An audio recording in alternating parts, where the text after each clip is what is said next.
Heaton, we got a new theme song. Play the best 30 seconds, Will. And he's left the district.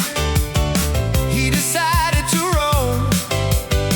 He's with his dog Wallace out there on their own, recording his podcast from here or from there.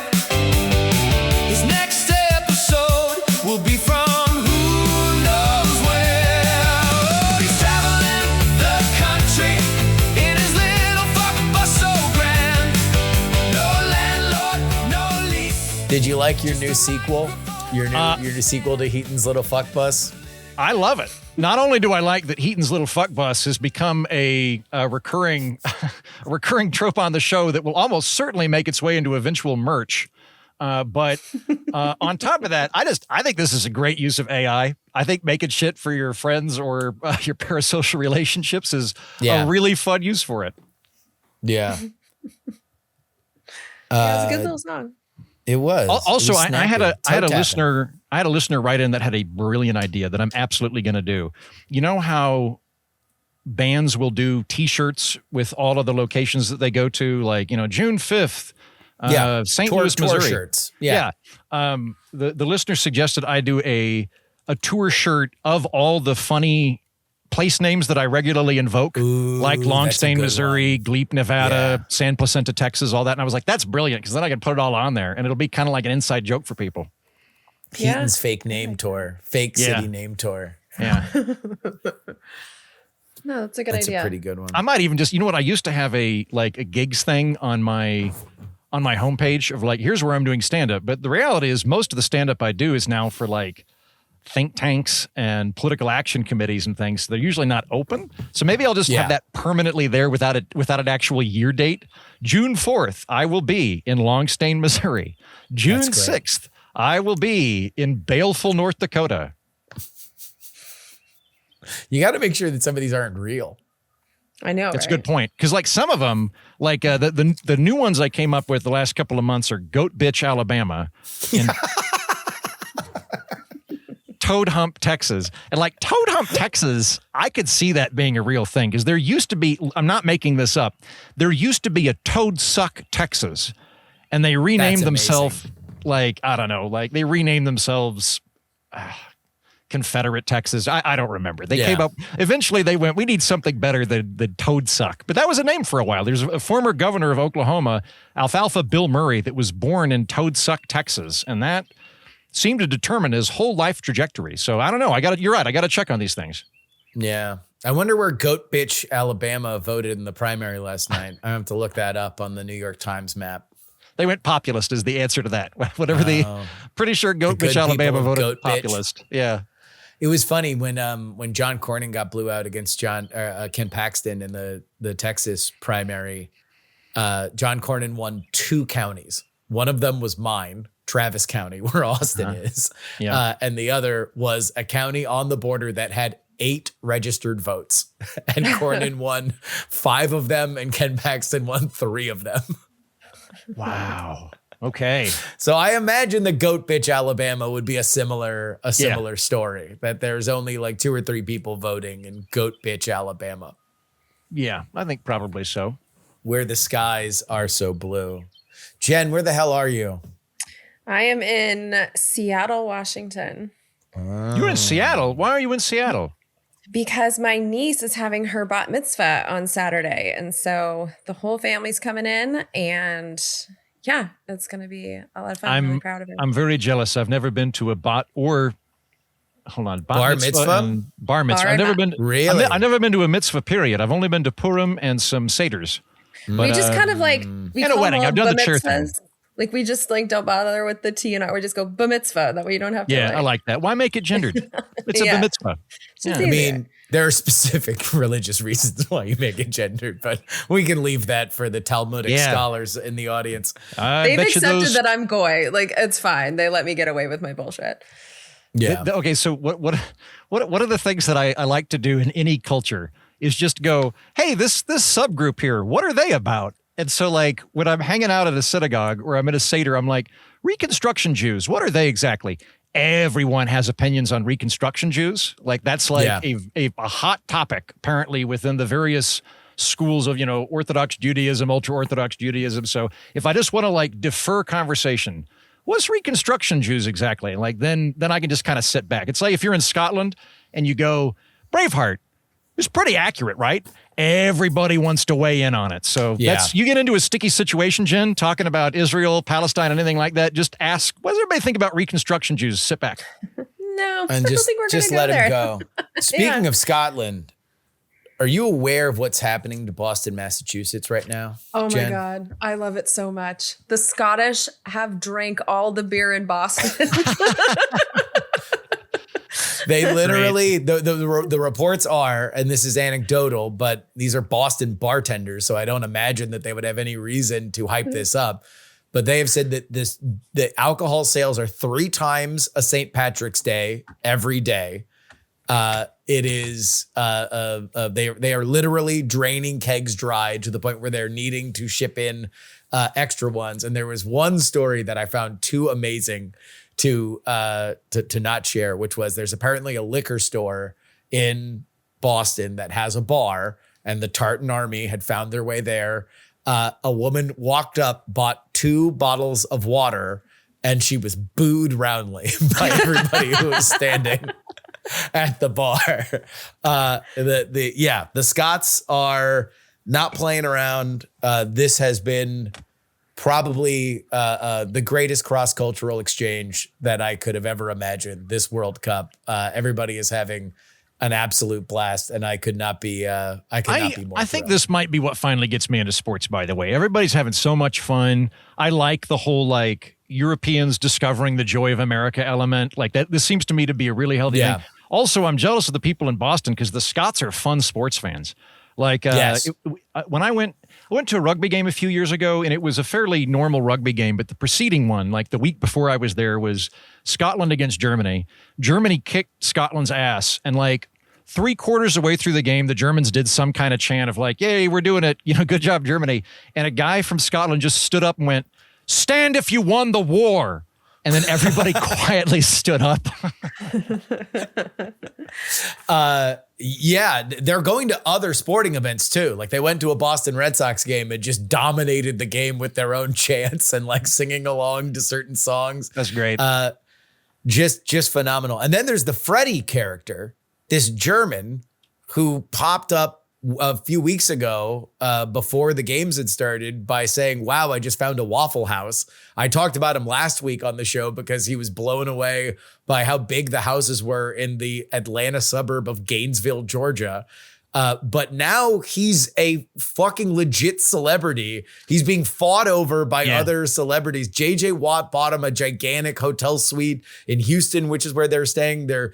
He mentioned that Ella Langley kept popping up on the radio. And so Ella Langley is now inviting them to come backstage to a concert in Oklahoma City, actually, Heaton. So you might run into Freddie around there. But now it's social coup. People are like, different private jet owners are fighting over whether or not they could give Freddie their private jet so they can fly him to other places in America. I am not surprised by this. My back of the envelope math on Middle America, of which I'm a beloved son and currently located, is that Middle America is very suspicious of immigration, but is very flattered by visitors and really likes them.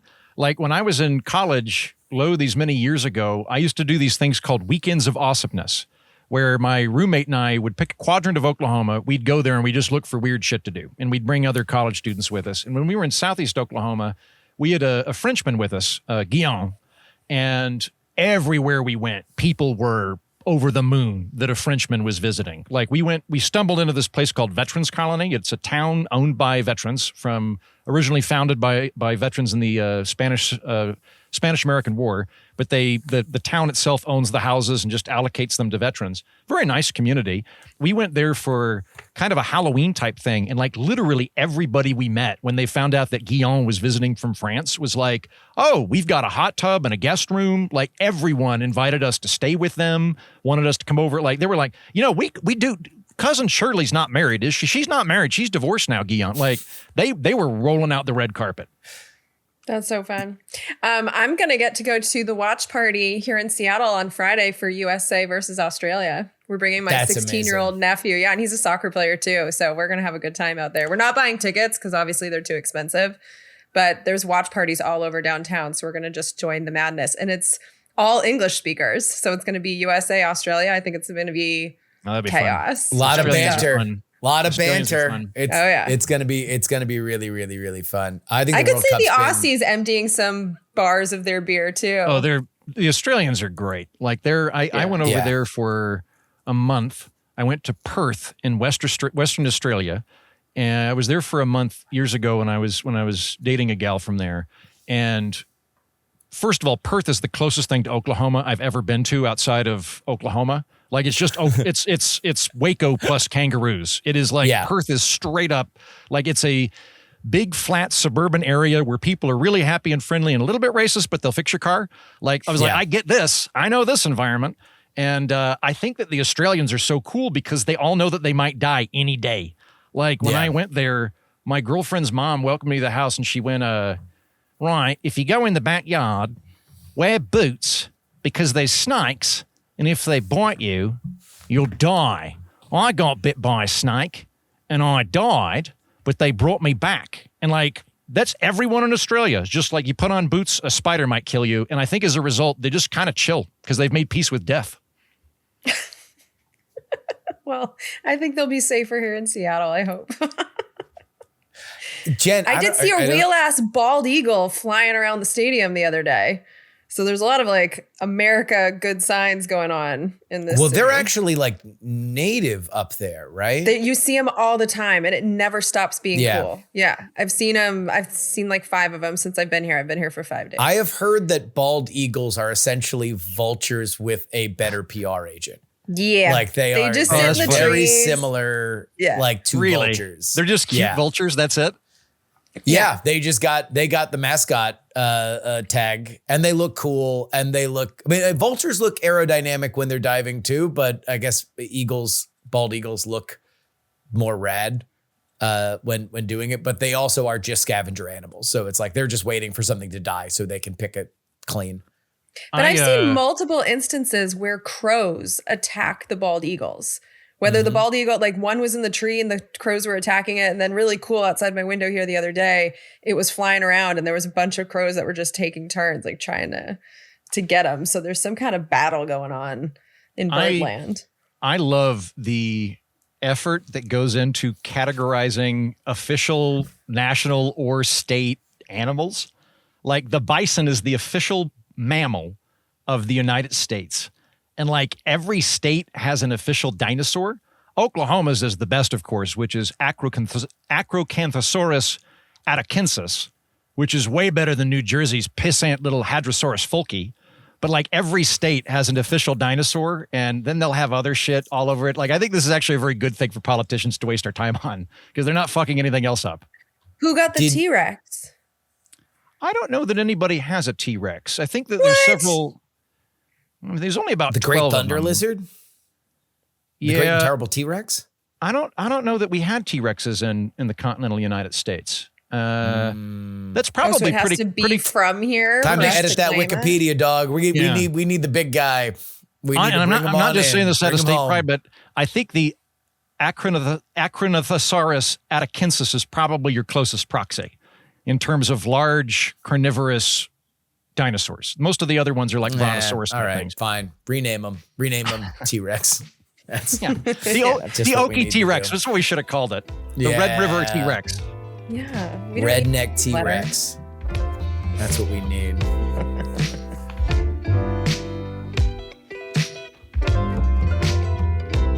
From Austin, Texas, I'm Justin Robert Young from a balcony in Seattle, Washington. I'm Jen Briney, and I'm inside. It's just looks sunny like a in balcony. Here. Looks like a balcony to me. And from a camper outside of his parents' house in Oklahoma. I'm Andrew Heaton. And we're not wrong. On this edition of the program, we'll talk about the Memorandum of Understanding, which is doing a lot of heavy weight, considering we might not understand anything about this memorandum that has been reached with Iran. We will talk about that. We will also talk about the SpaceX IPO, as well as your emails. The MOU, Memorandum of Understanding, has been docu-signed, allegedly, possibly moving the Iran war, which was started in February, to wind down. But exactly how and on what terms, to this moment that we're recording this on Wednesday morning, remains a bit of a mystery. President Donald Trump and Vice President Vance have touted the deal as a strong victory for America. Iran will surrender its nuclear program, stand down its proxy network, and give up its harassment at the Strait of Hormuz with no tolling regime to follow.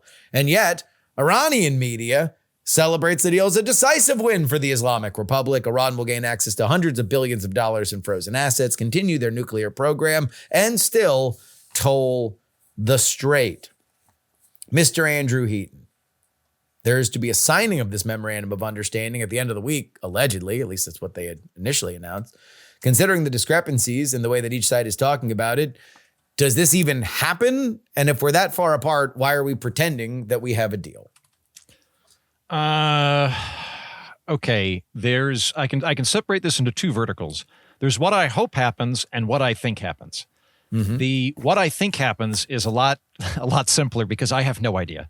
For one thing, I don't believe that the memorandum has actually been publicly disclosed. I don't think. At least as of this morning when I was looking for it, I couldn't find it. What I found was Lindsey Graham was somewhat circumspect about it, and everybody else was declaring victory.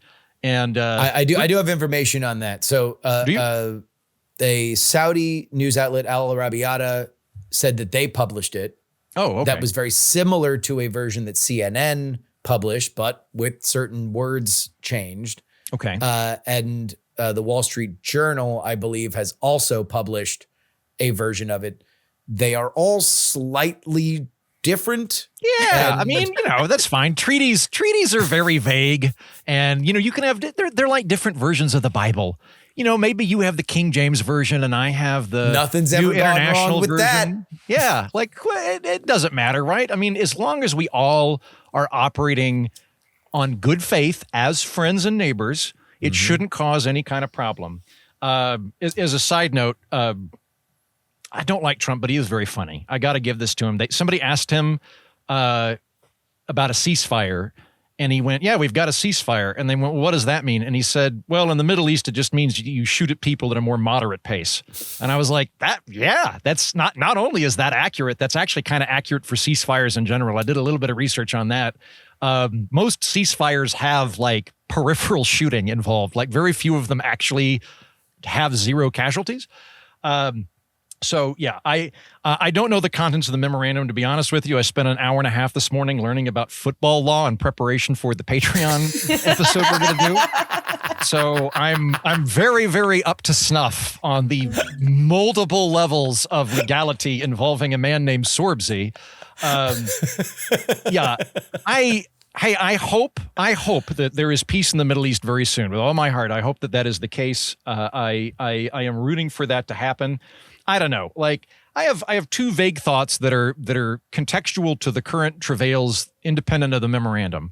One, is it possible Trump isn't good at negotiating? I realize this has been his brand for 40 years, but just because you keep saying I'm really good at negotiating doesn't actually mean you're good at negotiating, and I'm not convinced that he is. I'll also say my friends in D.C. that work in intelligence circles tell me that the Iranians are the best negotiators on the planet, that they are very, very, very good at this. And so I guess the worst case would be... The saying is that Iran has never won a war, but has never lost a negotiation. Yeah. And that was something that was tweeted by private citizen Donald John Trump. Yeah. Back in the day. So then how about this? I think what we can do is we can kind of put out whether or not the negotiations will be a failure. If Iran gets the following things, we unfreeze Iranian assets, we pay them money to rebuild all the shit we bombed, they get to keep their enriched uranium, and they run the Strait of Hormuz as a toll moving forward, then this will be a complete coup for the Iranians who absolutely did it. If the Iranians turn over all of their enriched uranium to us, and they do not operate a toll in the Strait of Hormuz, then I would say that that is an American diplomatic victory or a win-win scenario for everybody, depending on how you want to look at it. I would not be that hung up on unfreezing assets at that point. But how it's going to go, I don't know. I'm just fingers crossed, but I don't know. I'm not betting any money in poly markets on how this one's going to go. Jen? So I know that Congress hasn't been given the memorandum of understanding yet. And so even though we've seen these leaked copies, we really don't have the text. And this really isn't the deal, right? So the memorandum of understanding is what is going to set up the negotiations for the nuclear stuff, which is what we're saying this whole thing was all about. So really, this isn't a deal. This is a framework for how the negotiations are going to go. And I think that just like all the other times we've been told that there's a deal, the fact that it is between the United States and Iran and Israel has been left on the sidelines is a huge problem with this. Because if you listen to the Israeli officials, Ben-Gvir, Beelzebub, Smotrich, they're saying that they have no intention of not... Wait, his name is Beelzebub Smotrich? No, that's a great name. Enough. No, that's just, it's just a fun little nickname. I just think he's a devil on this planet, and so I call him Beelzebub instead of Bezel. How do you say his name, Justin? I've called him Beelzebub. Don't drag me into this fucking chat room. You fucking stop it. No. This guy fucking sucks. And basically what they're saying is that they want to continue to level entire villages in southern Lebanon. Like there's a land grab going on in southern Lebanon that they don't plan to stop. And in fact, in the last few days, Israel, like since we've had this deal announced, Israel has continued to bomb Lebanon. They killed 4 people yesterday. And so just like with the other deals, Iran is saying Lebanon is a hard line. They want Israel not only to stop bombing, but to withdraw from southern Lebanon. There is no signs that Israel is willing to do this. Now, what has changed from the other fake deals that we've been told about in the last 2.5 months is that we're now at the point that Trump and Netanyahu are widely reported to be screaming at each other on the phone. And so what could happen this time is that if Israel tries to sabotage this deal, we might finally stop having Israel's back 100% because they keep trying to sabotage what we're trying to do. So that's kind of what I'm looking at here. But even the deal itself, like it's widely reported, and JD Vance, who's been all over the news for some reason, he's doing interviews selling his with everyone. Book. Yeah. Oh, is that what this is? Does he, is he selling a... Got a new book out. Yeah. Okay. I thought that he was going on the media to, talk about the deal as the vice president. This is apparently, if you listen to some of the critics of this deal, I think Lindsey Graham painted him as the author of it. This very much feels like something that is more out of the political worldview of JD Vance than it does somebody like Marco Rubio. And if those are the polls that you are operating with in terms of foreign policy, JD Vance is more on the side of whatever the fucking deal is, do the deal, let's get the fuck out of there. And Marco Rubio more on the neoconservative side of there are good actors and bad actors in these regions, and we need to hit the pressure points as hard as possible. Well, and I think it's very telling that at the G7, the big signing that everyone is excited for on Friday is not between our president in Iran or our Secretary of State. It's JD, our vice president. So like, that's weird too. Why is JD doing the signing and not Donald Trump? So a lot of this is screaming JD, but every time he is asked about the idea of freeing up Iran's money, because like we're not giving them our tax money. I think this is something that confuses people. Yeah. Iran has been sanctioned by us forever. And so we're basically taking Iran's money and we've been holding it away from them for decades. And so we wouldn't be giving them our money. We would be giving them their own money, which is what the Obama deal did back in, the 2014, 2015 You mean era. the horrible Obama deal that Trump ripped up, right? Yes. For precisely this reason. He was saying it was essentially a bribe. And so even though like I wasn't upset about this back in the Obama years, I'm going to be ideologically consistent. I'm not upset about the idea now. The people who bought Trump's bullshit about the Obama deal being bad, well, they're looking at this and being like, this is the same exact thing except worse, because we would free up much more money if any of these reports are true. And so he's going to have a lot of problems with the people that put him in office because his deal is so much worse than the original one. So my summary of this is I don't think the deal is real. I think Israel is going to sabotage it. I'm the fact that we don't even have a text is a bad sign. But if it leads to less death in the next few months, like, I will call that a win, I guess. I mean, even the Strait of Hormuz, like all that the really, like the big news from what we understand, because they still won't show us in the memorandum of understanding, is the Strait of Hormuz would be reopened, which on February 27th, the idea of the Iranians having tolls on the Strait of Hormuz was just not a thing. And now it is a thing. So it's like we're basically trying really hard to get back to what the status quo was before Trump did this war, and calling that a win. Like, sorry, I'm not calling that a win, even if I believe that this thing was real, which I don't. So can you clarify? Because I've seen different numbers flying around. What I saw was that we would potentially release $24 billion worth of frozen Iranian assets. And then I saw a separate figure of we would allocate $300 billion for reconstruction efforts. Now, my read was that the latter would be out of taxpayer funds. Is that correct? Or are these the same thing? No. So that's what the Iranians are saying. And so this is the thing. We're going on leaks from different sides. This is why getting the actual text is important.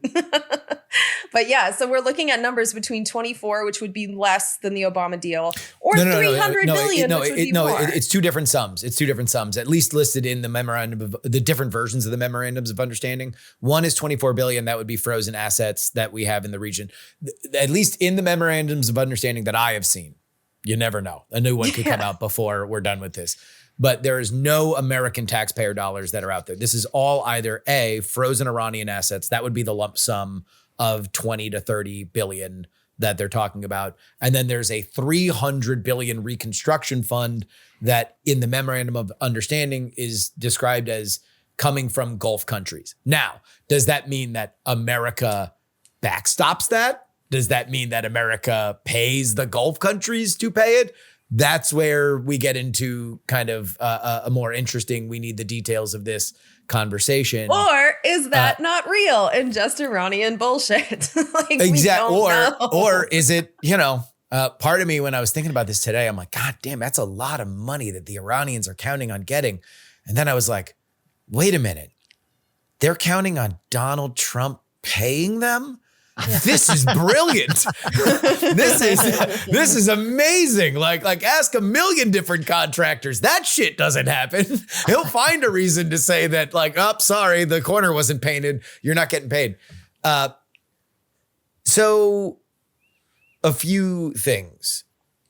If we were to corral a council of experts to determine whether or not whatever happens from here is better or worse than the JCPOA, the Obama-Iran deal, I would assume that the amount of people that would be at that council meeting would include the former Supreme Leader and multiple leadership members of the IRGC.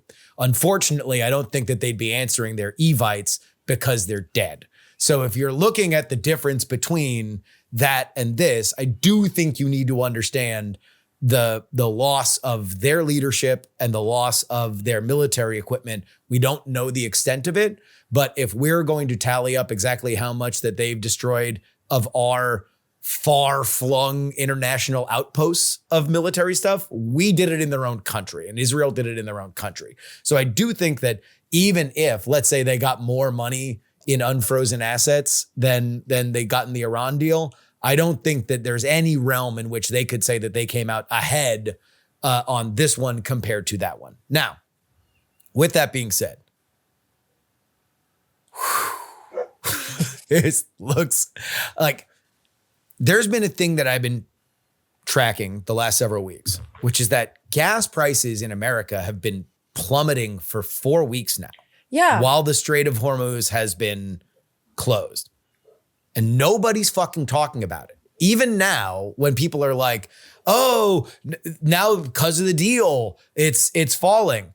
So I did a whole thing on PX3 where I broke down like, okay, what are the reasons why? And some of them are clear. We have drained the strategic petroleum reserve. The lowest it's been in 43 years. So that's you can salt to taste on whether or not this is a good reason to do it. A malcontent in the region trying to bring about global recession. You can decide whether or not that's a good or bad use for it. But that doesn't make up for everything. And it doesn't control the barrel of the price of oil. And that's ultimately what the real reason why these prices go up or down is the, how much does a barrel of oil cost? To give you context, before the war, it bounced anywhere between at the lowest, like $59 for a barrel, and at the highest, about 60 to 65. It obviously there's commodities, so it shifts a little bit. It's been falling now for a month. So there's a lot of weird shit going on. China says that they stopped importing oil. Weird. They need oil to run their country. I don't think that they have enough solar powered batteries that they could just run their entire economy. Like, they also have their own strategic petroleum reserves. All that happened after the Trump-Xi meeting. My suspicion is something got discussed there, because it is a tremendous change in what they say that they have consumed. We were essentially smuggling oil out of the Strait of Hormuz. We were doing the same things and now we've admitted it. We were doing the same things that Iran has done to evade sanctions, which is taking tankers, loading them onto other ships, and then having those ships leave the region. And there's reports and rumors that we might have been sanctioning and allowing to look the other way for Iran to be shipping oil out of the Strait of Hormuz. All I know is that every single thing that I've described is unsustainable. You cannot do it forever. You cannot drain the strategic petroleum reserve forever. You cannot do whatever fucking black magic is happening in China right now forever. You can't smuggle oil forever, and you can't have a secret Iran-Contra deal to have them be selling oil in the middle of a war, whatever the hell's happening. So I think that there was a lot of incentive to make a deal for many different reasons from our side. From the Iranian side, I still believe that we are dealing with essentially a soft civil war, at least in terms of leadership. That you have people inside the Iranian regime that are looking at a destroyed economy, inflation rates that are astronomical. There are many reports that payroll is not being made to IRGC members, and that they are looking at a very bleak financial reality and a damaged oil pumping system that they see an urgency to fix something. The problem is, if that's let's just for the sake of argument say the quote unquote reasonable side, save me your fucking emails. Like the other side is literal suicide cultists who are like, no, we're going to shoot every missile we have because our job is to bring about the Mahdi. And none of this matters. You're not going to sign any fucking deal with people that killed our supreme leader. So amidst that, we have this, an ever shape-shifting piece of words that everybody is trying to sell to everybody else as the greatest possible deal. And you have some people that are really pissed about it. Anybody who was thrilled that we were going in and finally dealing with Iran as the biggest malcontent in the region, they are very pissed. Israel, very pissed at what is going on. I don't think that the Lebanon situation is ultimately going to be the tilting point that you believe it is, Jen, but I don't doubt it. I mean, it's certainly what the Iranians are saying, is that this is an axis of power. We restrain our proxy, you restrain your proxy. But I do think that there is a lot of things that right now both sides do want to find a deal on. With all that being said, from the domestic perspective, this smells like a 60-day deal that is set up to have negotiations so it can be extended another 60 days and the midterms can be over. That's what I very much, I like when it's like, oh, 60 days. That means it's one extension away, one 60-day extension away from being beyond the midterms. And that's what I think this is really about, is that we were doing some kind of black magic to push. The average price of a gallon of gas went down $1 from May to now. If that is going to then recede further, like then you're kind of back to normal-ish gas by the end of July. And if that's what domestically the administration cares about, more so than setting a righteous path of where the Middle East is going to go, more so than deciding that the Iranian people should have freedom, more so than deciding that Bibi Netanyahu should stay out of jail, then that's what's going to happen. Whatever needs to feed in to gas being around $3.50 by the end of July. And that's what this deal smells like to me. I got two points to this. One, if you're correct, and I think you are, that this is basically kicking the can down the road past the midterms. If that's the case, you can anticipate stuff escalating right before the midterms. Because if I were Iran, what I would do is hunker down and just wait for gas prices and political exhaustion to beat out American willpower. That's what I would be running on. So I would wait till the midterms are coming up and then start doing stuff to extract maximum concessions. The other thing I'll point out, in terms of why gas prices are dropping. Now, normally I'd say it's because we've exhausted the strategic oil reserve, but I'm going to throw out a conspiracy theory. My first car was such where if I turned right really hard, the gas would go up on the meter. Now, at the time, I thought maybe I have a faulty gas reader and it just goes to the other side of the tank when I turn really hard. But this is making me think maybe we don't actually need oil. Maybe it's all a big scam, and your car's just burned through it, and it turns out it's completely a hoax. So oil is a hoax. Oil's a hoax. Oil is a hoax is my position, yes. This is why we make the big bucks, Heaton. This is why we have the greatest intellectual roundtable in the history of podcasting, because we give you, dear listener, ideas like oil is a hoax. Yeah, it's not. If cars just do it through willpower. You think your car works, so it does. You don't have gas in the tank. You don't think your car works anymore. It doesn't work anymore. It's the Tony Robbins theory of propulsion. So at the risk of taking you too seriously, you actually might be onto something in that I do think that people in the world that have invested in green energy and do have public transportation and ways to get around without consuming oil, I think there is a really good chance that the world cut back on consumption. And I think that could be a good thing that comes out of this. So I think maybe that plays a role in it, even though I do think oil burning is real. there is demand destruction. There has been a lower desire for oil, but the experts that I was looking at in researching more think that that's like construction projects that are just now not going to happen, or expansions that aren't going to happen because the price of gas was projected to be higher than it would be otherwise, and they're going to wait until something else happens. Although, by the way, Jen, we put this in the group chat, and in fact, Will, if you can find it. The existence of Jen, an American who hates big trucks and yearns for the European lifestyle of public transportation, implies the existence of an opposite. And we found that guy, a British dude, play the clip. I've been driving for 5 minutes now and I can't wipe this smile off my face. I'm driving a Ram truck in America. Look how sick this is. Country music on the radio. Go on. I'm going to Hooters in a Ram truck in America, boys! Yeehaw!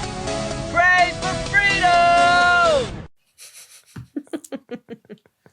Look how happy that guy is to drive a truck for the first time in his life. Like he is living the fucking dream, Jen. There are a lot of Europeans enjoying our bullshit. I will admit to that. I just love that it goes both ways, because this is like, I've been around Americans my entire life that are like, oh, to only have the cable car and light rail to bring me from bookstore to cafe. And then there's just people, there's chuds who deserve to be American in England that are like, yeah, there's a Buc-ee's. That's true. Do we think that anything gets signed on Friday? Oh, I think whatever this piece of paper is gets signed. I just don't think that it's the deal. Like, it's being reported as a big deal. And I think that is fake reporting, because the actual deal would be something that, first of all, isn't just Iran and the United States. The JCPOA we'll call that the Obama deal. It was signed on by Russia, China, the European Union. There were inspectors. I think inspectors enforcing any of this is going to be important. There's none of that in this memorandum of understanding. That as much, like, we know that, because we know that these negotiations are in the future. So the deal is not done. So just even reporting this as a deal is bullshit. So it's like, is JD going to sign something? Probably. But is it going to stop all of this? Like, I genuinely don't. By the way, that would make sense, though, that JD is the one signing it, because it is not going to be, if their supreme leader were signing it, then Donald Trump would be there, because you usually diplomatically match rank to rank. But apparently their supreme leader is too busy. Pride Month. Maybe, yeah. For Christ's sake.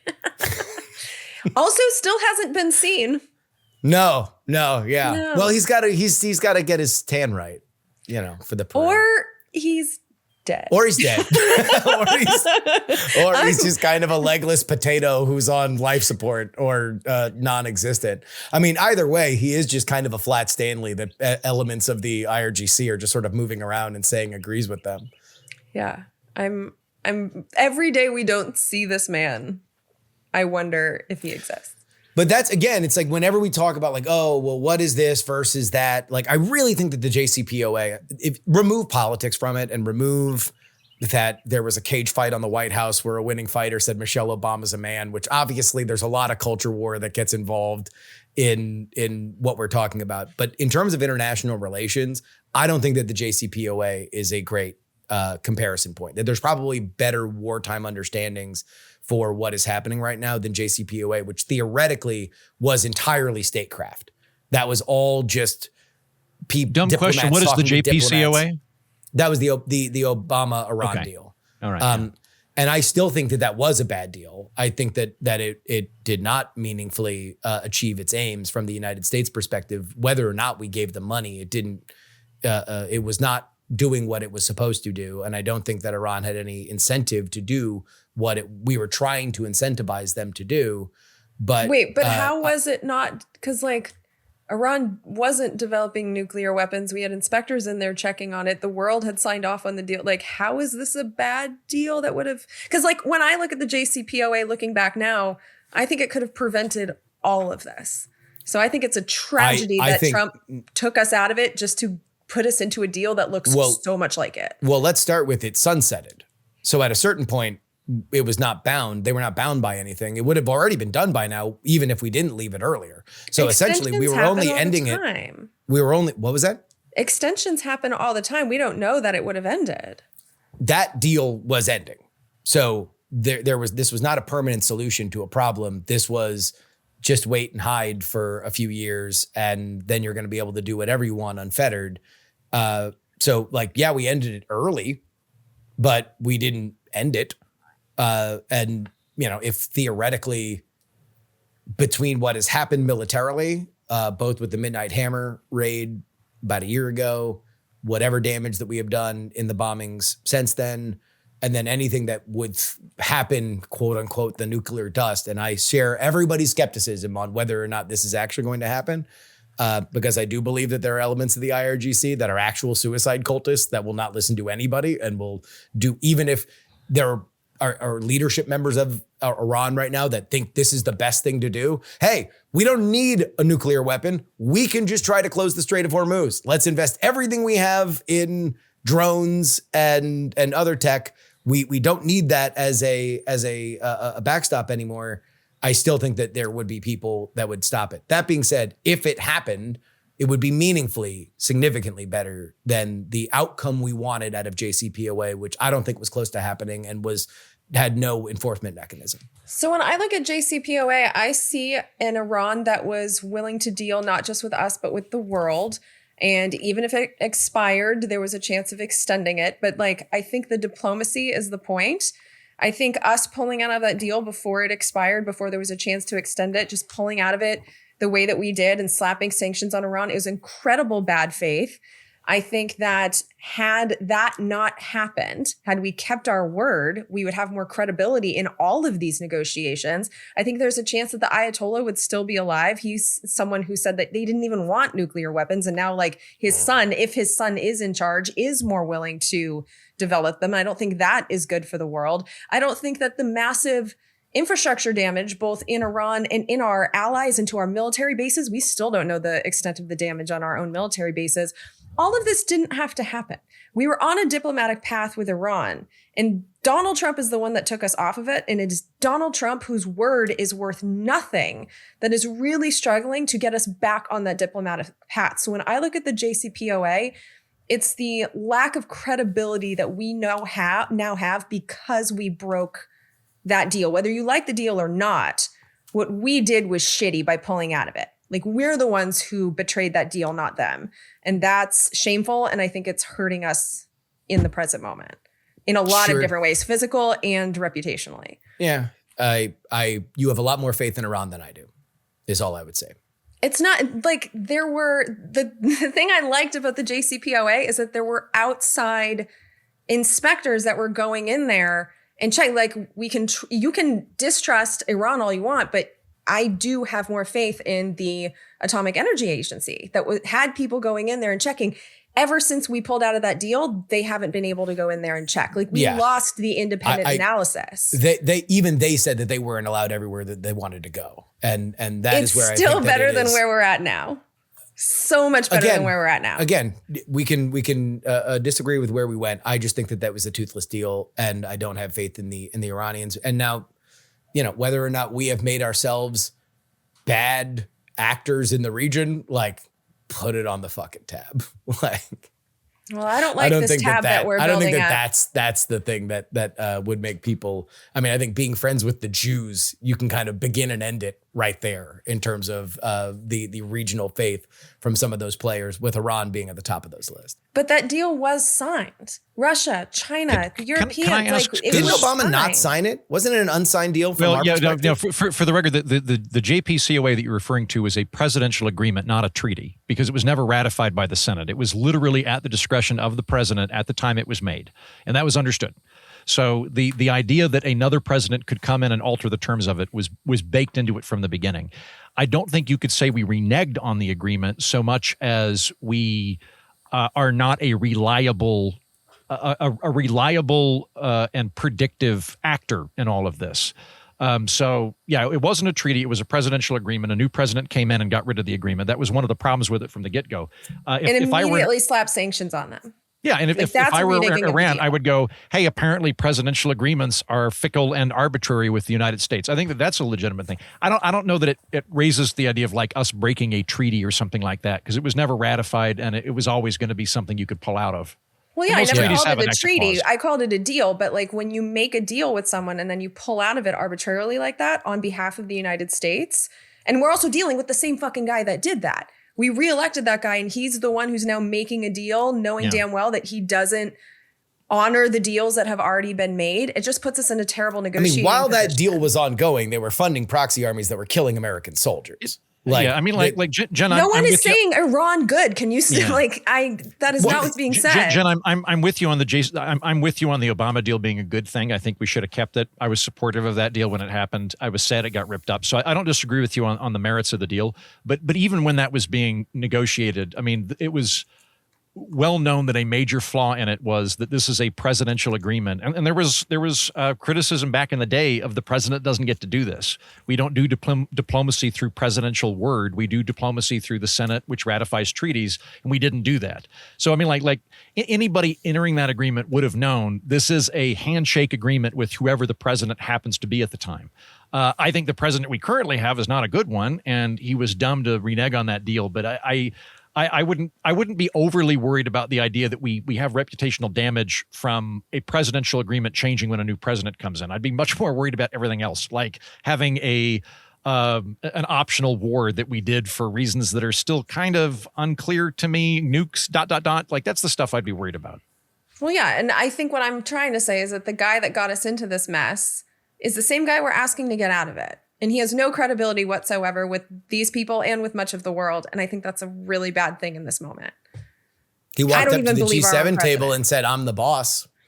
Yeah, I'm sure that went over really well. Like Tony Danza. Ugh.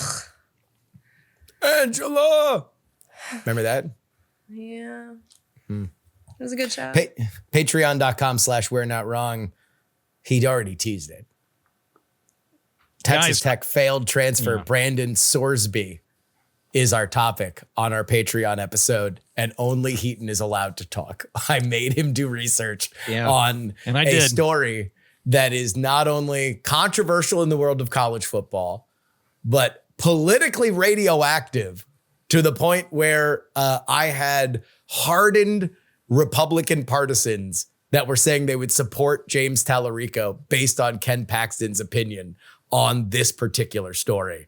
It is. And I went down the rabbit hole on this. I have never known so much about football regulations, nor have I ever cared so much about football regulations. I actually have an opinion on this.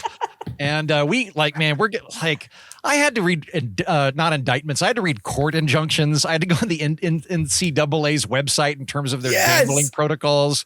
Like anti-monopoly, like Matt Stoller type stuff comes up. There's a lot going on. This is all happening as I have foreseen. And it happens on patreon.com/we're not wrong. Let's talk about SpaceX. It debuted with a gigantic IPO on the public markets at $135 a share last week, giving it an initial valuation of $1.8 trillion, the largest IPO in history for now. The stock surged more than 20% on its first trading day, briefly pushing the company above $2 trillion. However, investors should be cautious. Looking at the 15 largest U.S. IPOs since 2006, large IPOs have historically underperformed during their first year as public companies.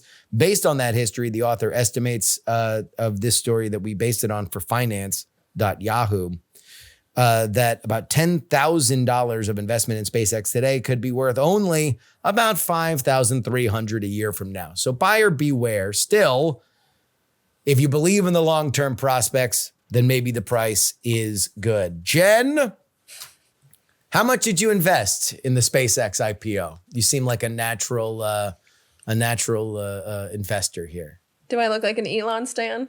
Big time. Has my reputation of hating Elon Musk make you think that I'm going to buy this shit? I don't know. I mean, you rewind the clock enough, and a lot of people who hate Elon now loved him in a bygone era.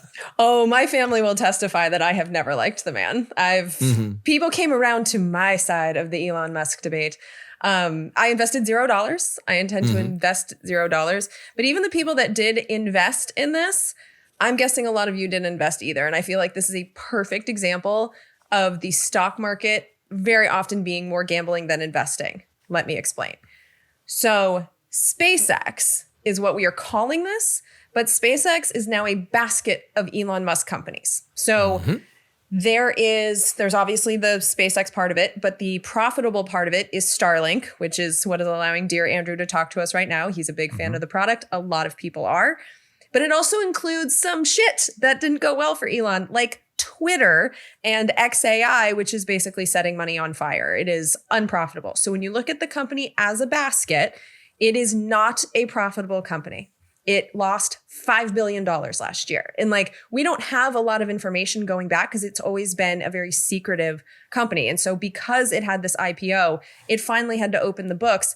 A lot of people didn't bother to look. So the smart investors that bothered to look are very well aware that this is not a profitable company. Most of the valuation is based on the promise of XAI, which again is just setting money on fire right now, and the promise of data centers in space. In space. And so I just wanted to know, is this technologically possible? Went down the rabbit hole. The Government Accountability Office looked into the technology of this. It's not looking good. A lot of the things that would have to happen are completely unproven. And so you're making a bet on a promise from a guy who also promised us the Hyperloop, which is not a thing. So I think a lot of this is the people that invest in this unprofitable. Oh, and let's just also talk about the overvaluation. It is very common for companies to do their IPOs and be overvalued. So right now, Apple on the stock market is overvalued at 10 times its revenue. SpaceX's listing was 94 times its revenue. So you're buying high no matter what. And then if you just look at profits, again, this company, SpaceX, is negative $5 billion last year. Amazon had a $78 billion profit last year. And now SpaceX is valued more than Amazon. Like, make that make sense. The only way that this makes a lot of sense is because it's basically like a meme stock. What I have heard is that the people that just like love Elon Musk are the people that are in it for the long haul. The other smarter investors who bothered to buy this are just kind of timing when the number goes up. They're going to try and sell it at the peak and watch it go down. And you're seeing it go up and up and up. Since this was done on, like, the IPO is on Friday, we're talking on Wednesday. It's up big time. But a lot of people don't seem to know that that is happening largely because people are not allowed to sell. So there's lockup. 6 months. 6 months is the lockup. It's a staggered lockup. So the private investors. I have inside information that the bulk of it is 6 months. Yeah, the bulk of it is 6 months, and Elon actually has to wait a little bit longer. But no one that was in this before the IPO can get out before August. And even us peons, like, I looked into buying this on Fidelity. You have to wait 15 days to sell your SpaceX stock, or else you could be locked out of future IPOs. And so there's penalties. And so we're not even within that 15 days. So yeah, the stock is going up because a lot of people can't sell. So what you really have to watch is what happens over the next year as people are able to sell because number went up and they want to get out before number goes down. That's not long-term investing. That's fucking gambling. And a lot of people are doing that with SpaceX. And then when I just look at the big picture of this, like, even before those lockups are down, the NASDAQ has changed their rules to allow SpaceX in there. And that's going to be, so they're also going to be buying high with other people's money. I have concerns about that. And then just the political power of creating a trillionaire on this earth, I think, is just a tragedy. And so when I look at this, like, did I invest? Like, I know enough to where I feel like I could have played the number go up game, but I just don't want to be a part of this. But I think that you will see, like, if I'm looking at my crystal ball, I think 2 years from now, a lot of people will have bought at the peak, and then these earnings reports will continue to come out. It's going to continue to show that this is not a profitable company, and that valuation will go down and more people will sell. And so no, I don't believe in this company. I would never invest in this. But I understand the people who are gambling on it. And those are two very different things. Mr. Andrew Heaton, did you put the farm on old SpaceX? All in. And I'm up $80,000. No, I'm joking. I mostly agree with Jen. If we remove the kind of, stock market is gambling kind of stuff and just focus on SpaceX itself, I agree with the assessment of that IPO. I think it was massively overvalued. The one thing I'll quibble with a little bit is when you're overvaluing a company, that's different than saying the stock is worth more than the current revenue, because when you're buying a stock, you're purchasing what you believe it will be worth in the future. So like with Apple, when people buy Apple stocks, it's not that the company is making enough revenue to justify the current stock price. It's that I believe the revenue will be higher in the future. But with SpaceX, though, I agree with the assessment. I think SpaceX is a shit show.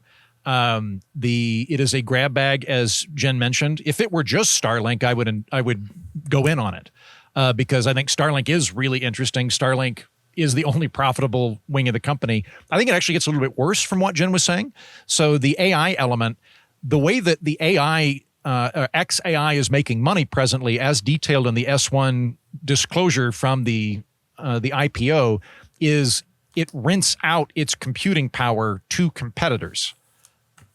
I'm just going to let you sit there for a minute with that. If the way that we're going to make money on AI is by renting our computational processing to our competitors, that does not seem to me to be a real winning strategy to win the AI game. So I think it's massively overvalued. I think what was happening, another thing that we didn't bring up is it also had way more retail investment in it. About 30% of the stocks that were released were for retail investors, which is much higher than usual IPOs are. I don't know the exact amount, maybe 5 to 10%. So this is much, much higher of people that can go on Robinhood and do that. I think what was happening is Elon has a lot of loans from institutional banks that he needs to pay back in order to keep this grab bag of various companies afloat. And so he did the IPO as a cash infusion from retail investors to a great extent that would be able to float the company further, ... Something might happen. Also worth noting that there's two different types of stock that are in the company. There's preferred A stock and B stock. So if you buy stock in SpaceX, you're buying B stock. You get the dividends, but you have no voting rights. The way that it's been set up is that Elon has, I think, 60% of the Class A voting rights. And it's been set up that he can give them to whoever he wants when he dies, which will presumably be his children. So if you buy SpaceX, all 100 of them, all 100 of them, even if you're like, I don't know, Merrill Lynch or some large existent bank, you don't have any ability to steer the course of it. There's no board of directors that can overrule Elon on anything. It's very much, you are betting that Elon will pull this off and that it will be a massive, massive company at some point in the future. I would say that that's possible, but it's a long shot. It's possible that they'll figure out how to make get asteroid mining or something like that, which is a possibility. There's a lot of money in there. Were you to actually get it, but I don't think it's very likely at this point. So I think it's most likely going to drop below the IPO price in the next 6 months. And then who knows whatever happens after that. Now, all that being said, I bought one share on the off chance that someday they own a planet. On the off chance that someday they own a planet, I'll have one share so I can get 200 acres of Mars or some shit. But I really kind of did that for fun. I didn't do it for investment purposes. I don't think it was a good investment. I think that it was, massively overvalued. And I don't really see, based on their own data, how they're going to make it fly. I'll give you the bullish version. Well, do you guys want me to agree with you first, or give you the bullish version? Which you guys choose. You know what? Give me the bullish version, because I'd like to hear how this would pan out. Like it, I look at like kind of one of my rules of investing is if you don't know what you're doing, stick with the S&P 500. I don't know what I'm doing, and I know enough about this company to go, well, from what my meager brain with limited investment acumen knows, this does not strike me as a good deal. So there's a high threshold to get me over that to actually put money in it. What is the argument in favor of it? The go long argument in favor of it is that when we're talking about, I don't know, is it Starlink or is it space data centers or blah, blah, blah, blah, blah. We're talking about like, what is the guy who owns the railroad going to build at the other side of the railroad? Is it going to be a Howard Johnson? Is it going to be a Dairy Queen? Is that going to make money? When really we should only be focusing on he owns the railroad. He solved the hardest engineering problem that you needed to solve to create cost-efficient access to space, and that's reusable rockets. That was that is the big end all be all. That's the reason why he can get up and down to space and put up a constellation of satellites to beam internet down. That is a trinket compared to what you can do going forward, up to and including asteroid mining, colonization of the moon, Mars, whatever. Like if you want to look at the go long reason why SpaceX is a good buy, that's what you put under your pillow at night, is that nobody else did reusable rockets before he did. He solved that. He solved that engineering problem. It was thought to be impossible at the time. And as somebody who followed this company from the very beginning, he was openly derided. Go ask Jeff Bezos right now, who just had a 1/10 of a nuke drop on Hiroshima happen off the coast of Florida because he was trying to put up his own low Earth satellites for an internet service. Not only has that destroyed one of their biggest rockets, it destroyed the launching pad. They're now a year and a half out from even having access to doing it. SpaceX is a massive infrastructure company. If you believe that there is money to be made in space, if you don't believe that there's money to be made in space, then who cares? He's got a road to nowhere. If you believe that there's money to be made there, he is going to have an outsized portion of it. On the XAI side, yes, Elon stood up multiple different data centers, some of which came under federal investigation because they were polluting too much in the Memphis suburbs. But still, He did what Elon does, which is solve hard engineering problems to stand up something that would otherwise take a long period of time. He didn't train great state-of-the-art models, but he did create the data centers. So when Anthropic hit their head on the ceiling when it came to their compute throughput, Elon had an ability to turn some of their balance sheet greener by just saying to Anthropic, cool, you'll be able to run off of one of our data centers. If Elon's goal is to become a hyperscaler and build data centers so we can rent it out to other people, I think that there is a cap, a commoditization cap on what he wants to do. The bullish side of that is, they just made a deal for $60 billion in this stock for a company called Cursor.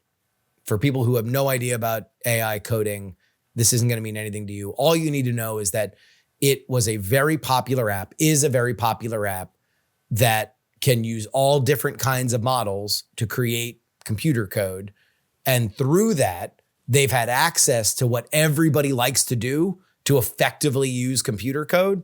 And they are now being folded in with XAI. They could theoretically build a state-of-the-art model that was great at the one thing that is very profitable in the world of AI, and that is coding. If you want to code, you spend a lot of money on the tools that you need to do that. Could they create a state-of-the-art model there? Very plausible. I don't know. I would say, to me, it's a jump ball. I don't think that Elon is great at recruiting the kind of talent that you need for AI development, but Cursor was a smart buy, and I don't think that any of the other major players were going to be able to do it. Where I agree with you guys is data centers in space are a fucking joke. They are not going to happen. And here's the reason why. You can do what is called inference in space. So that is the chips that are needed. Andrew could, via Starlink, instead of connecting through Wi-Fi and pinging a data center to answer his query on Claude or ChatGPT or X, he could go up to a satellite and have that done and have it come down. I think that'll happen, but there's not a lot of money in that. There's a lot of money in data centers. What data centers really do are train these new models. There was a quote in, who's the Mia Farrow's son? Ronan Farrow. He wrote a whole thing about Sam Altman. And one of the quotes in talking about training models was, it's creating a portal where an alien walks out. Like, that is what training a model is. You are teaching it a bunch of different stuff, and then at the end of it, you ask it a question. Now that model exists. It is a thing that you can now talk to. The problem, and this is, the OpenAI podcast, for which I am a contracted producer. Mix it into the shill bucket if you think that I'm unreliable on this. But go listen to this episode yourself. We did an episode with guys that created a protocol for OpenAI's data centers to train stuff faster. It's a fascinating conversation if you're interested in that kind of technological challenge. But we asked them, space data centers. Their point was, we fix a lot of stuff on the ground.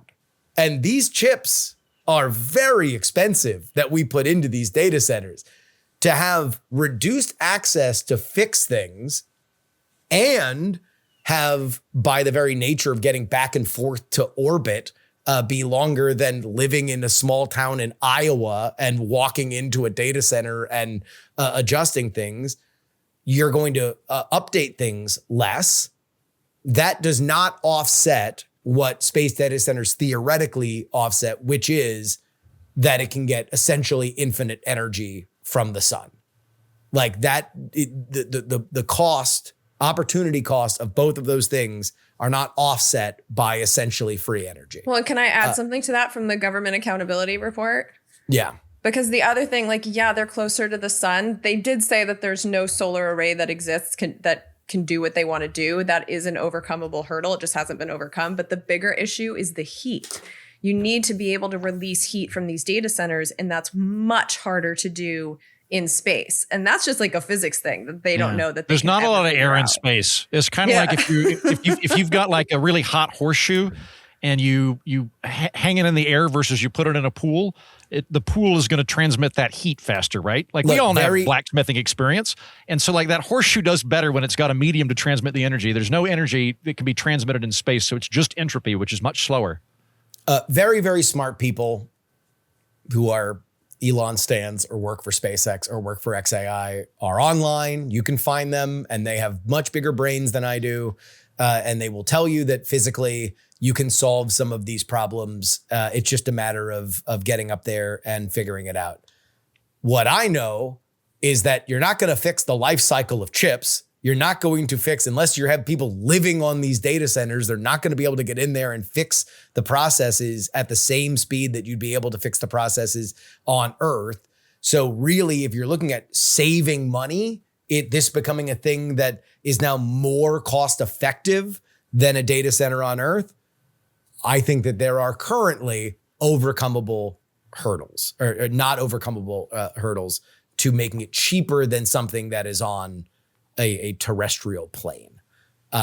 So that is the bearish case. I don't think that Elon is great at recruiting. I think that you've seen now with AI, it's not the same as tech in the past, where you've been able to just pluck brains from people and put them into a system and have them get the same result. Meta just tried to do that. They're failing. XAI tried to do that, and all of Elon's co-founders quit on him. There is a certain alchemy of brain plus vision plus support that Anthropic has, that OpenAI has, and that Google has if they can get their managerial problems sorted out. That is hard to do. I don't think Elon has that recruitment power with those kind of brains, and I don't think he's the kind of manager that works well. Now, could all that be moot because he owns the railway to space, and space is where you create infinite wealth? Maybe. That would be the reason to buy it. So I just want to shit on your bull just for a second, because I'm actually with you if SpaceX were isolated. Because like with Starlink and SpaceX, I see the promise. I really do.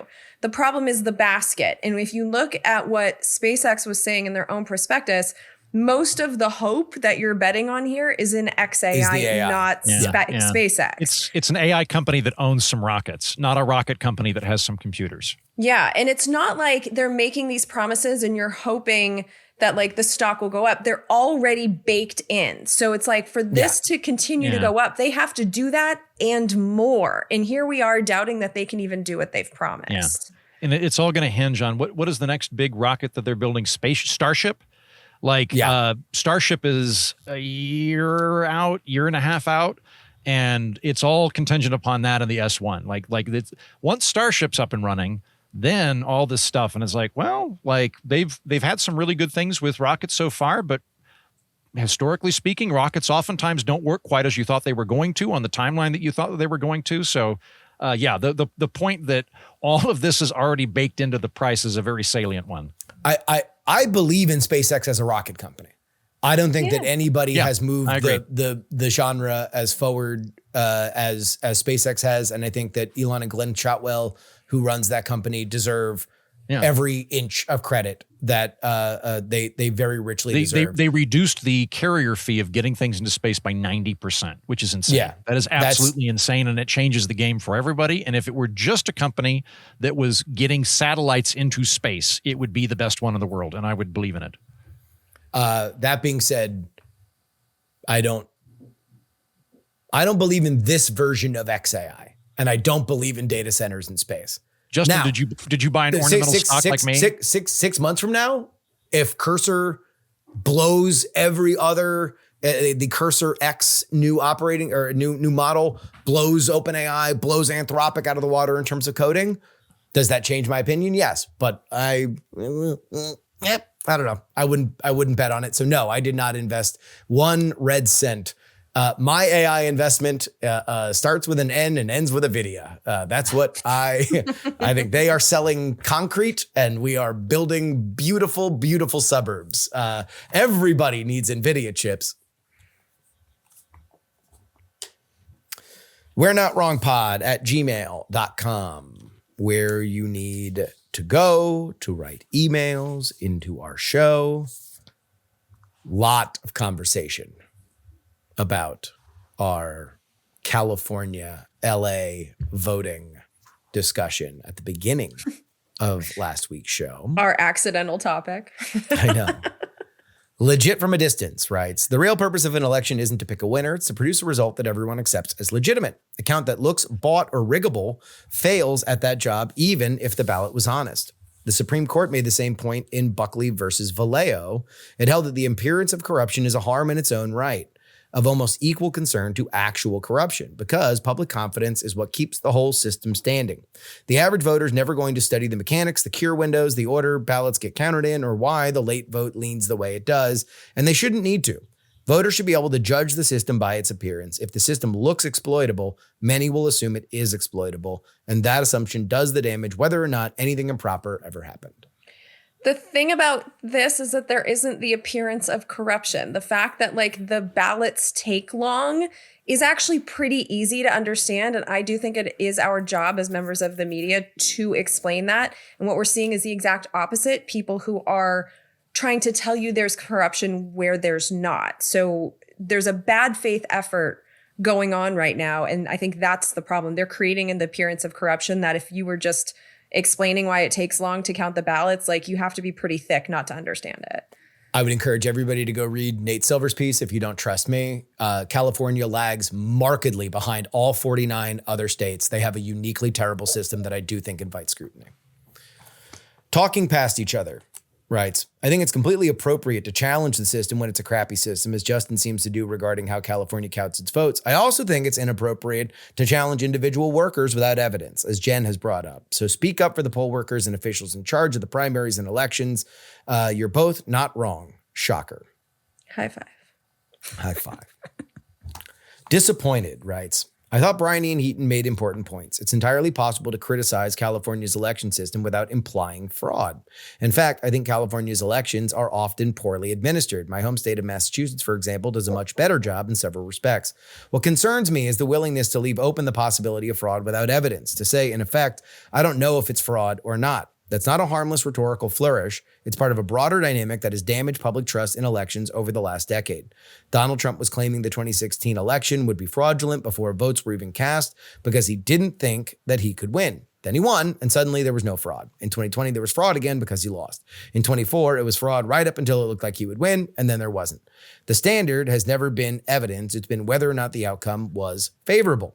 You often talk about the corrosive forces in American democracy. To me, one of the most corrosive is the normalization of evidence-free election fraud claims. That's why I was disappointed to not only hear these ideas repeated, but also to hear them largely go unchallenged. He was referring to both this show and then an interview that I did on PX3. I feel like I challenged them to the point of yelling. No.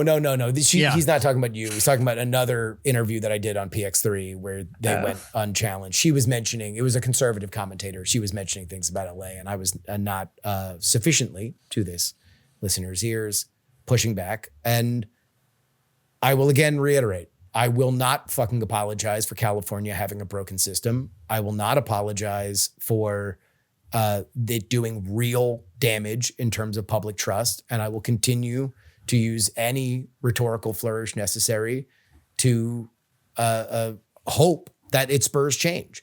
It is not on me to mince and hold my tongue to fix a system that I think is legitimately damaging not only to California's voter trust, but the voter trust nationally. I guess I would just hope that in doing that, like advocating for change in California, 100%, go for it. I would just hope that you would take care to make sure it's accurate. And I'm saying, and I'm not saying that you haven't, but like, I would hope you'd be careful to do that, because we're putting more questions on the validity of the elections there than I think is warranted. I mean, like, I don't know. What bothers me, and this might be where I wind up getting fired up about this, is that we get these explainers as if they matter when the real explainer is all of this takes significantly longer than it does anywhere else. And there's no good reason why that happens. It's a one-sentence explainer. It's pretty easy. On why it takes longer than everywhere else? I'm not super familiar with California electioneering. Why does it take longer? Because they allow mail-in ballots to be mailed on election day, and so they wait for all of them to come in, and then you count them. Okay, yeah. I mean, it's not that hard. Washington State does the same thing. It doesn't go as slow. Like, there are legit problems with the system, and I think I probably, maybe too harshly, maybe I'll take a little blame myself. Perhaps a scotch. I just don't. I hate hand waving it because I do think it's bad. It's playing with fire. It is, and that's before we get into the ballot harvesting and the ballot curing and exactly what the standard of proof is for a signature. And, the fact that in 2020, they went to universal mail out on ballots. So there's a lot of ballots that are out in the field that can be harvested, that don't have to have chain of custody. Like there are other things that I'm not even getting into, right? Like, and many other people can and will. In fact, the best argument that I could see is that there is no fraud. Everything is being legally done. There is no law being broken. It is just now you are in a contest not of personal opinion from citizen to citizen, but rather how strong is your machine that you can find and harvest the most amount of ballots. And that doesn't mean that it's illegal. It's a system that is operating exactly as it was designed to work. But if you believe that system is, one man, one vote, then you would be mistaken. At least how I understand the system. I mean, I don't know what you mean by that, because even if you have someone go and collect ballots for people that aren't turning it in on their own, but are instead giving it to someone who gives it to the poll workers, that's not one person, one vote. You're just helping them turn them in. The laws don't prevent, let's say hypothetically, that there is a mailbox where 5 ballots that are automatically mailed out to every citizen that is on the voter roll for California. Maybe they haven't lived in California in 3 years, but their name is still on the list. And so there are 3 ballots that go out that somebody can mark what they want, put an X on the signature line, and they can submit it, and that vote will be counted. That is legal under the California system. There's nothing wrong that is being done by that. That's what not true. Saying. That's why they have signature verification. Like when it gets back to the vote counters, the proof of, as I understand it, the line of proof on that is not stringent. I mean, I was a poll worker there, so I just knowing what I was trained in year after year, that does not sound accurate to me. Like you can't just grab someone else's ballot and turn it in and have it get counted. That's just not a thing. In a Dropbox? I mean, that wouldn't involve a poll worker. Yeah, but they don't open the envelopes until they match the signature, and the ballot is in the envelope. So you can't just like put an X on there because the X would not match the signature of the person you're trying to vote for. That's why it takes so fucking long, is because they check every ballot. And they've got all the signatures on file that they run those, the signature on the ballot with against? Your voter registration. I would say, again, regardless of whether or not, my point is not to say that we are getting into any element there. All I know is that it takes significantly longer, and there's not a reason why. There are well-minded reforms that can cut down that wait time and reduce the even ability of fraud to even be thought of.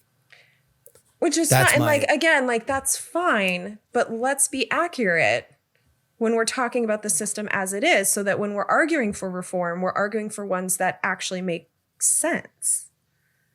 Yeah. Okay. Finally, Big Boned writes, I was thinking about Jen's comments that the Florida ballot counting system will always be seen as a joke because of the mess that was the 2000 election, even though they now have a very efficient system. I can't help but feel like this is when somebody gets incredibly fit and knowledgeable on health, diet, and exercise because they were a fat kid growing up. Then this self-formed Adonis goes to their high school reunion and some adipose-laden couch cruiser dismisses everything they say about getting fit because Jimmy was the fattest kid in school back in 2000. What a lard ass. Guilty as charged. I make fun of Florida because, haha, Florida. It's really that simple. Yeah. Compensating. Florida is an international meme. Like Florida Man is a thing known around the world as being awesome. Yeah. In a damn bumpkin right. Fucking. You're damn right. Fucking as being the dopest shit on earth. Yeah, you're right. It is emphasis known on international. The dope. International. Bunch of dopes. Being Love you, fucking Florida. so dope. Sorry for party rocking. What should the rules be for AI political ads was our first topic. Wake me up for the real thing says, is it just me? Or would a more efficient AI created video be a hidden camera at a donor event where the candidate is made to say, I know it will be unpopular, but we have cut Social Security and raised the retirement age. It's the only way to get our deficit under control. I think the American people would understand. Yeah, I think that would screw anybody over like that. I'm going to be doing some stand up at a event in Las Vegas that'll have a lot of Republicans at it, and one of the jokes that I plan to bring up, I'm not crafting this into a joke yet. It's just a proto point. Is the Republicans squawk a lot about the debt, and then they get the president and the House and the Senate, and they're like, "We'll cut USAID."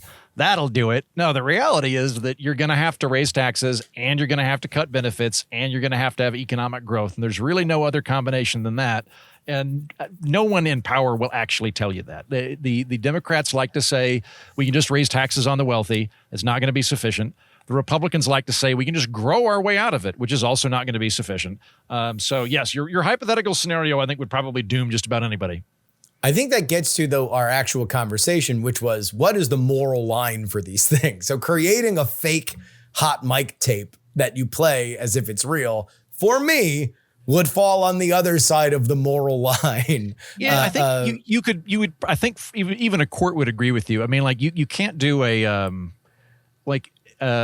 defamation and fraud are not protected speech. So where it gets ambiguous is like that Tallarico ad where at the bottom it says citizens for sanity or something like that. So it's like, well, okay, it's been packaged however lightly as a political ad. So maybe some stupid people will think it's real, but if you're remotely savvy, you'd pick up that it's AI and that it's a political ad. If you remove that from it and you just said, "Hey, we caught this guy," then that would be fraud. Like you can't. In the 60s, you couldn't hire an impersonator to look like Nixon, kick a puppy, take a photo of it, and then send it to newspapers. That would be defamation and fraud. So I think that would, if you were just purporting that happened and that was it, it wouldn't be protected. You Betcha writes, in the discussion about James Tallarico's Sound and Music ad, Jen mentioned how an obvious parody like SNL is okay because no one will believe that Tina Fey is Sarah Palin. But she mentioned in an earlier episode that she had friends who honestly believe that Sarah Palin said that she could see Russia from her house. Yeah, and people misremembering stuff is not Tina Fey's fault. She wasn't saying that she was Sarah Palin. She was clearly Tina Fey. No. They even had her name on the show saying starring Tina Fey.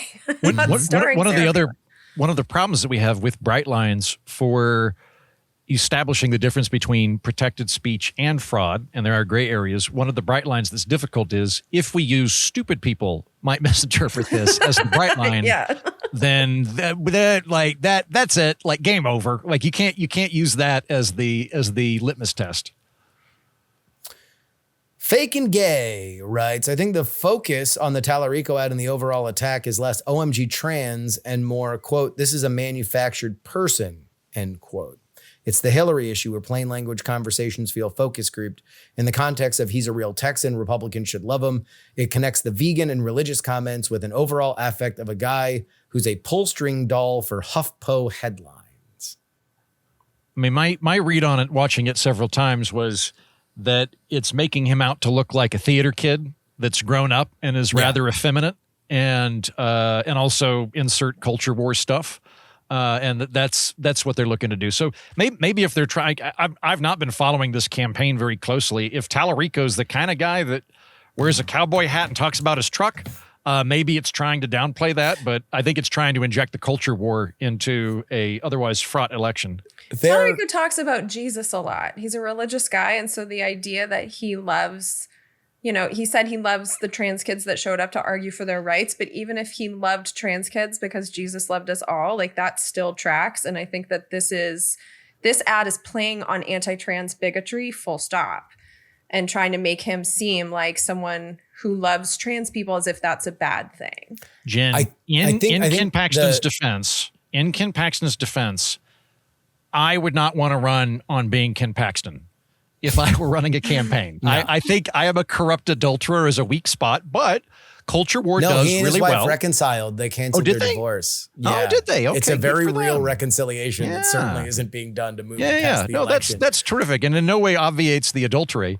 If I were running their campaign with an alleged house that he bought with his side piece in Dallas. He bought a house with her.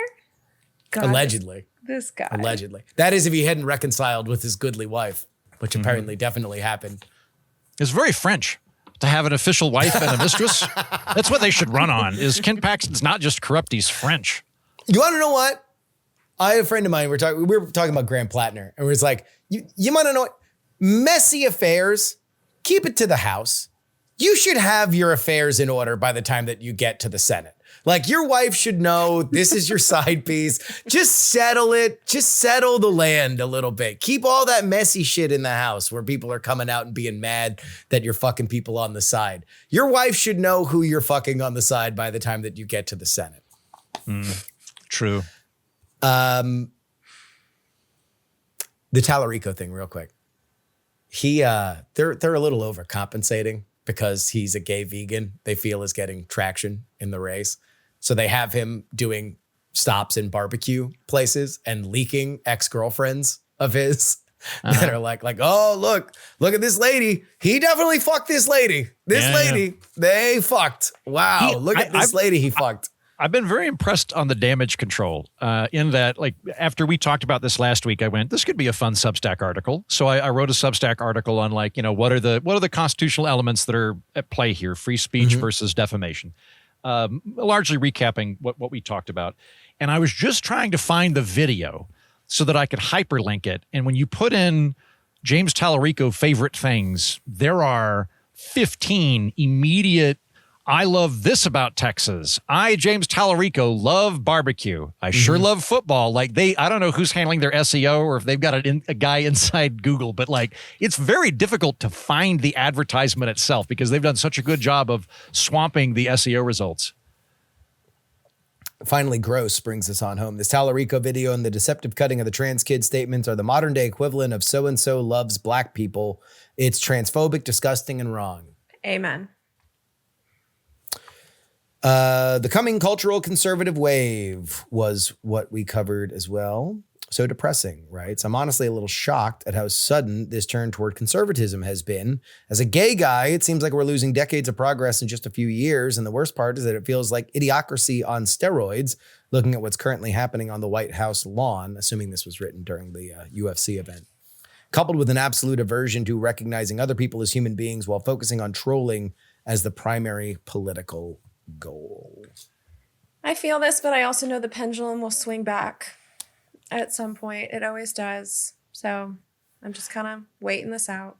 I get why if you're gay, you're worried. I get that, but so far, I don't think there's been any actual legislative or judicial attacks on gay marriage. I'm a little bit worried that it's the opposite. It was codified. Yeah. So like it's trans people that are being attacked in this Congress consistently. Sure. Okay. As far as the cage fight goes, I'm surprised we didn't talk about that on the show. That would have made. Do you want to talk about it now? Let's go. Yeah, I didn't watch it, but I'm not. I was on a plane. I'm not particularly. I didn't know the bit about calling Mrs. Obama a man. Michelle. There was a winning cage fighter who, at the end of his Joe Rogan interview, which is customary to the winner of a UFC match, said, Michelle Obama's a man. Am I right? Okay. Well, that was dipshit stuff. Stupid. I'm not overly bothered by the UFC thing though. Like it's not my bag. I also agree it's stupid and boorish. That being said, like I try to be consistent in terms of what I'm bothered by. If Obama had wanted to have a ballet at the White House and he put in a bunch of risers so that people could come and watch it and everybody could join in, or if Joe Biden had had Yo-Yo Ma put on a performance and there were loudspeakers to be broadcasted to the people in Lafayette Square, I think that would be fine. They've got a populist in the White House who has a core base that loves NASCAR and UFC fights. I'm just not that bothered by them opening that up. It's not my thing, but of all the shit to get mad about Trump on, I think that this is kind of silly, but I'm not particularly bothered by that. I'm bothered by the people who are, having these breathless TikToks and Instagram reels about it's such a disgrace. It's bread and circuses. Like, that's a little much. And I feel like if you're going to get outraged about the stupid shit, because like, it's funny you brought up those two examples because it's like, I was also thinking Yo-Yo Ma. Like Yo-Yo Ma is constantly in the come on. White House. It would have been Bruce Springsteen. If Kamala won, it would have been Bruce Springsteen on the South lawn. But I was thinking if Obama wanted to have a basketball game on the front lawn, like no one would be reacting like this as if it's some kind of disgrace. The reason they're calling it a disgrace is because they don't like UFC. They don't like cage fighting. They don't like the people that showed up there.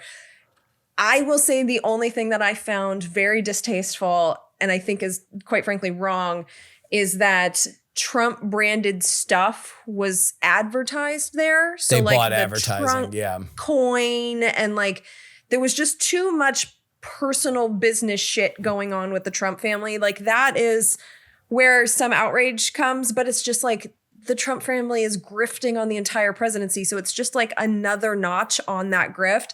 But the idea of the event happening on the White House lawn, like I actually think the outrage hurts the real outrage about the stuff like the conditions in the detention camps where people are stuck in there for months, if not years at a time at this point. Like we don't know what's going on in the camps. Get outraged about that.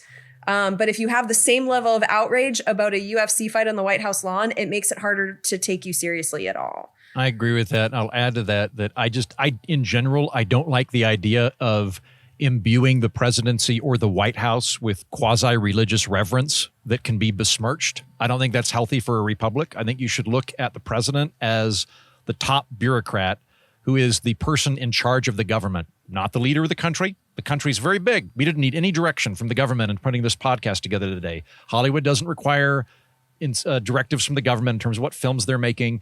Society is a big, beautiful, chaotic mess. The government is one appendage of that, and the president is the chief bureaucrat. So I don't like it when people go, oh, the holiness of the White House has been besmirched through this event. Don't think of the White House as a church. That is not a healthy place for a republic. Well, the one that I've been hearing is, that's our lawn. It's the people's house. But it's like, he is renting it. Like, he does live there. And there's a lot of people that want to see it. That thought it looked cool. When I rent a property, I'm allowed to put a bouncy house in the lawn. Yeah. So, okay. Well, and I would argue that he opened it up to the people. Like that's probably the most populist thing anybody's done at the White House since Andrew Jackson. Like when Jackson got elected, he literally just had an open house where they pulled all the bathtubs out of the White House, filled them with brandy, tossed in oranges, and went, "Hey, everybody, have fun." And like you could just get shit canned at the White House, right?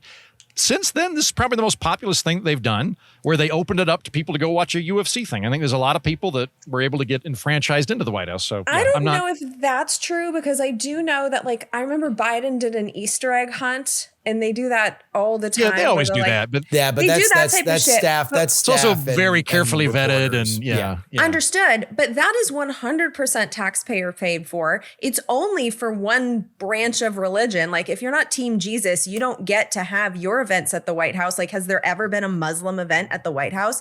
So it's like, if we're going to clutch our pearls about the White House being used for events that the president likes, like, these religious events could be offensive too, but we don't get angry about them, do we?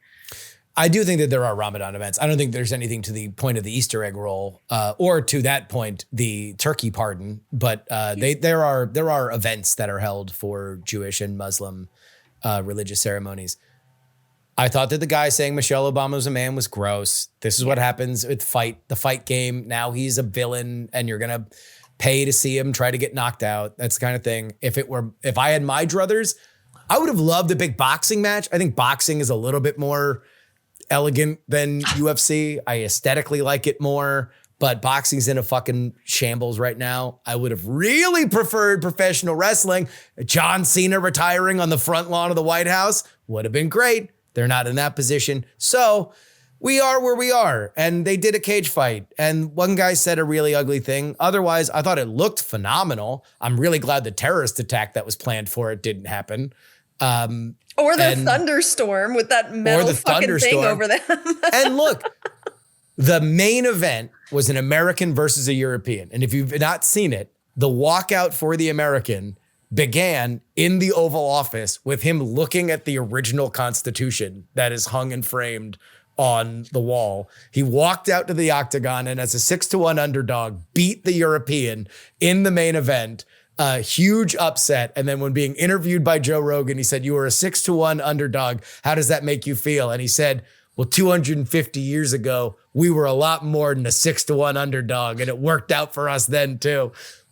I don't care if you like Trump. I don't care if you like cage fighting. If you like Rocky, if you like sports movies where the American wins at the end, that was good. I thought there was more good than bad that came of it. And otherwise, the people that were freaking out, I agree, Jen. There are on the list of things that you could be critical of the Trump administration on. It doesn't crack the top 100. Like it is not even in the same universe. Yeah. And Jen, I'm with you. You got to pick your battles on this stuff. Maybe I've invoked this example before, but like during the original Trump presidency, there was a moment where Secretary of Education Betsy DeVos directed the Department of Education to include Jews as a protected ethnicity within Title IX. And people lost their minds and they were like, "This is Hitler." And I'm like, pretty sure Hitler would not have made them a protected class that is shielded from racial discrimination. Like and it's like, look, there's all this other shit you can freak out about. But if you freak out every single time anything happens ever, you get dismissed by all the people in the middle that we're trying to get to vote against the asshole. Yeah. And let me just say this to the gay listener that wrote this in. A cage fight is probably the gayest thing that's ever happened on that. It is a lot gayer than a drag show because a drag show would have a bunch of squealing women going, yeah. No girls here, just the boys looking at dominance. That's what's on the lawn. Yeah, that is gay. That's very gay. And we should salute it. Gayest thing since James Buchanan, our first gay president. I mean, Teddy Roosevelt would have loved it. Dig up Teddy Roosevelt. Teddy Roosevelt would have been super pumped. Yeah, he would have loved it. Teddy Roosevelt would have participated in it. Like he would have gone down. That would have been his only note: is why doesn't the president get to fight? Yeah. We're Not Wrong is a production of Dog and Pony Show Audio. Our editor is Will Saddleberg on PX3 this week. A thing we didn't even get to talk about. There is a big fight between the White House and Anthropic, the AI LLM manufacturer. Two of their top models got export controlled over the weekend. The latest on all that from Axios' own tech reporter on PX3. And then Friday, we're going over all of the primaries that have yet to happen, including some in New York that are very controversial. A few progressives going after very entrenched Democratic incumbents. And then, of course, the big one in Michigan. We'll break all that down with Kirk Beto. Jen, what is sizzling on the dish? So I'm finishing up the May summary episode, which you guys should have by this time next week. But I forget every week to talk about this. And one of my producers reminded me that I have a ton of content behind the paywall, like a ton. So behind, with the Congressional Dish Patreon, I do Last Week in Congress series. And I've been doing them every week for the past few weeks that Congress has been working.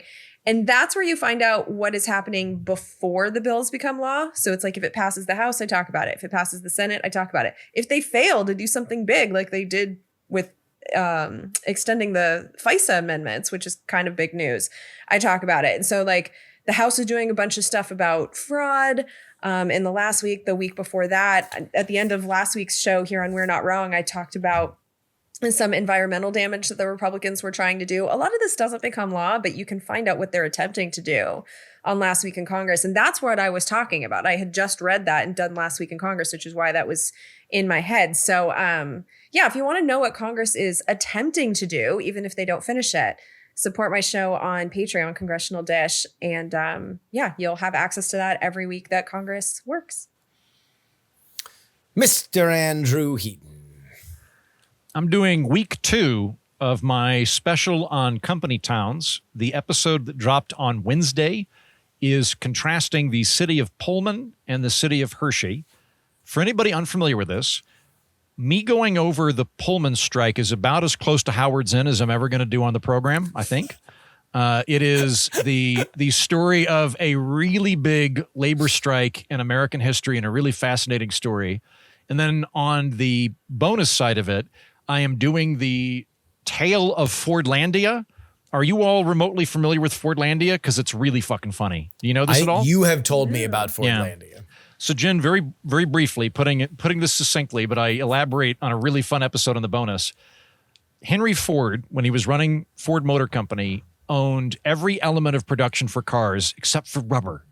And so he decided he would build an American colony in the middle of the Brazilian rainforest to get rubber, and they would teach the locals how to be American. They banned soccer, they banned cigarettes and alcohol, and they were besought by vampire bats to the point where to be an American, you ban cigarettes and alcohol? It was a different time.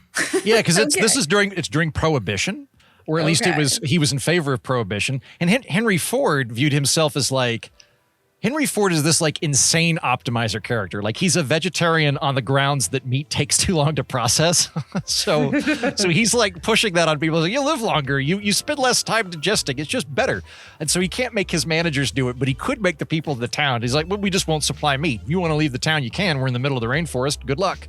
And yeah, it is a story of incredible stepping into a rake again and again and again and again until the whole thing goes tits up. It's very funny, and that is week 2 of Company Towns on the Political Orphanage. That sounds great.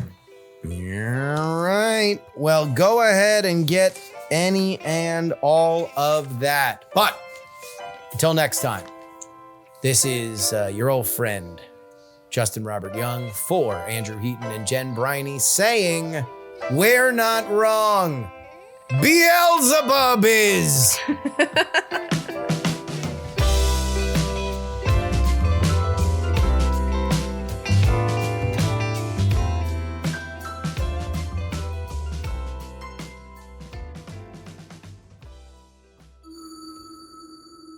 Dog and Pony Show audio.